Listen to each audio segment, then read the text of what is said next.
the universe that the Course teaches and many other spiritual books teach is that ask and you shall receive. It's really about the asking. But human beings try to be about the answering. And since they're trying to be about the answering, they slow it up because the answer is usually beyond what they're aware of. So if you want to see your stuff change fast, get out of the question, get out of the answer, get into the question, let go of being conclusionary, and let go of your conditions under which things have to achieve and happen for you.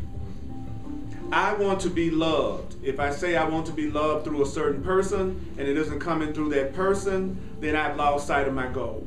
My goal is to be loved. So therefore I want love to come to me through whoever love can come through that's right for me. I may not know who that is, I may not know where that person is, but the universe does. But I must let go of my attachment and my addiction to the form that I've decided it should come through. If there's something that you're asking for and it hasn't shown up yet, you're probably too conclusionary and you're not living in the question. Which is really what we were taught, right? Like a lot of times that's what we read books and that's what they say. Well, I want you to figure out in detail exactly what you want and exactly how you want it and who's supposed to give it to you. How's it been working for you? When you really be honest with yourself. How many times, just what we've been doing our whole life, is coming up with stuff, fantasizing about it, imagining it, seeing who we think is supposed to come through, where it's supposed to come from. We've been doing that all our lives. But how many times have we lived in the question, let go of our conditions about what the answer is, and be more interested in the content than we are in the form that it comes through? I want to experience love, and I want it to come today and now, right? From within and without.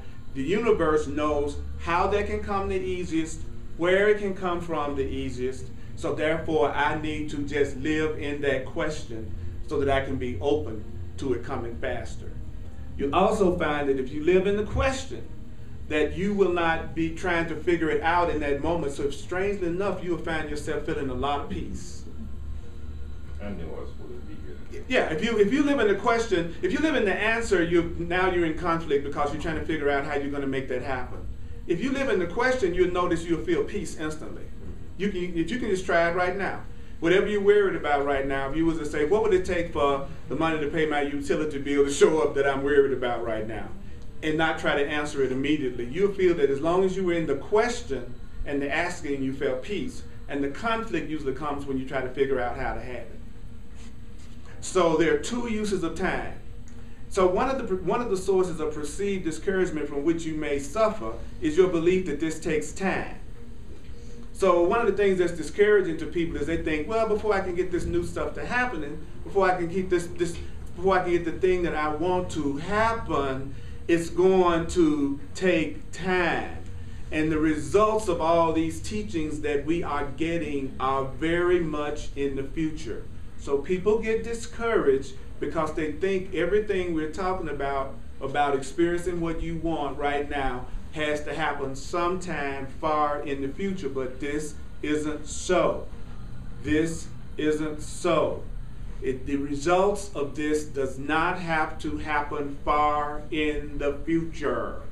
This isn't so. It doesn't have to happen far. Did I say that it doesn't have to happen far in the future? Yeah. Yes, sir. You did say that. You said it could happen right now. You can have it right now. It can happen right now. Yes. Okay, that's cool. That's cool. Now everybody's more laid back today, and I don't mind. That's cool. That's fine. That's all right. I love you so much. That's okay. No, I love you too, and I'm teaching this so that I can learn it, and so I'm the main one that's learning this. And what I found from all these years of studying is that analyzing it doesn't accomplish anything. What seems to accomplish the greatest manifestations are just remembering it. Remembering what? Well, the only reason why I'm here is because I'm here to learn how to have no cares, no anxieties, and no worries. I'm here so that I can be fulfilled and peaceful all the time. And that I have an inner teacher that is not going to leave me until that's exactly what I'm experiencing at all times. And when I become afraid, or when I'm weary, or when I think I'm alone, or when I think I'm unhappy, I need to remember, oh, I have a teacher that will not leave me until I'm experiencing no cares, no worries, and no anxieties. Could you please say that again? Yeah. I have a teacher within me that will not leave me until I'm only loving myself and only listening to the voice within me that loves myself, so that I have no cares, no worries, and no anxieties. When I have no cares, no worries, and no anxieties, I can hear my guidance that is instructing me specifically how to deal with everything that I have been concerned about in the past. So every answer that I need is on the other side of my cares, my worries, and my anxieties. The purpose of the cares, the purpose of the worries, and the purpose of the anxiety is to keep you from hearing your inner guidance. So any questions or comments about anything I've said so far? Earl, does the question imply the future? Thursday night, I kind of got my brain in a blender, talking about not yet. Remember you would say the future was the not yet that we were fooling ourselves with? Mm-hmm. So if I'm saying, how can I allow myself, isn't there an implied in the future? Only if you look at it like that. Because you're asking, and the answer can be given you right now. So asking doesn't necessarily mean in the future. Asking can be a way for you to receive what it is you want to receive right now.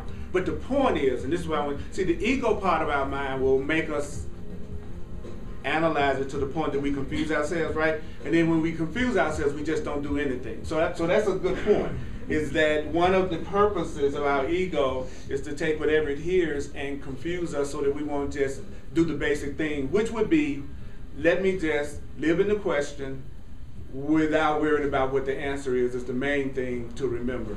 And if there is a future, and even if I want to pretend that there is a future, then I am going to say, I am putting that future in the hands of love. I'm putting the future in the hands of God. I'm going to put the future in the hands of truth. So whether you believe there's a past or whether you believe there's a future, it really doesn't matter.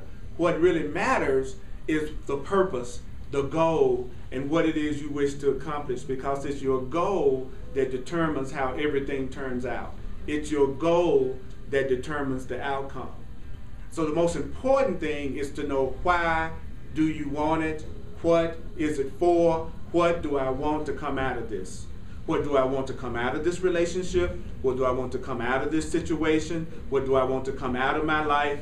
What is it for? The primary goal is to get in touch with what your purpose is, because your purpose will determine the outcome.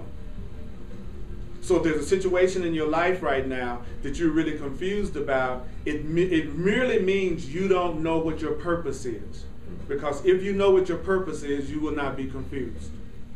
And if you know what your purpose is, you can always evaluate the situation to know what's the best direction for you to go in.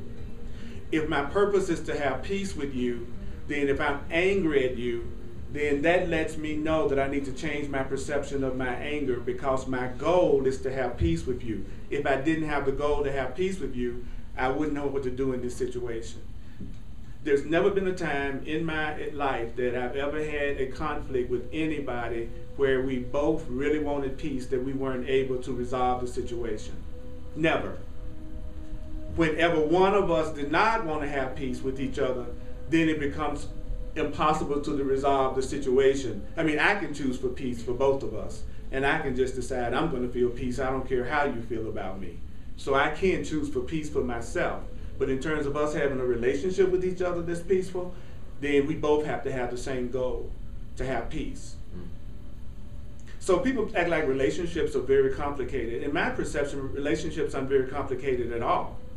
All you have to have is two people with the same purpose, and that neither one of them wants to be right more than they want to be happy. All you need is two people who have a common goal, and they believe that love is freedom and relationship is freedom, and supporting each other in who they are. And it's not about making the other person sacrifice for you, and the relationship will work. If you love yourself so much that you love yourself regardless of whether you had the relationship or not, that increases the possibility that the relationship is going to work. because you're not afraid.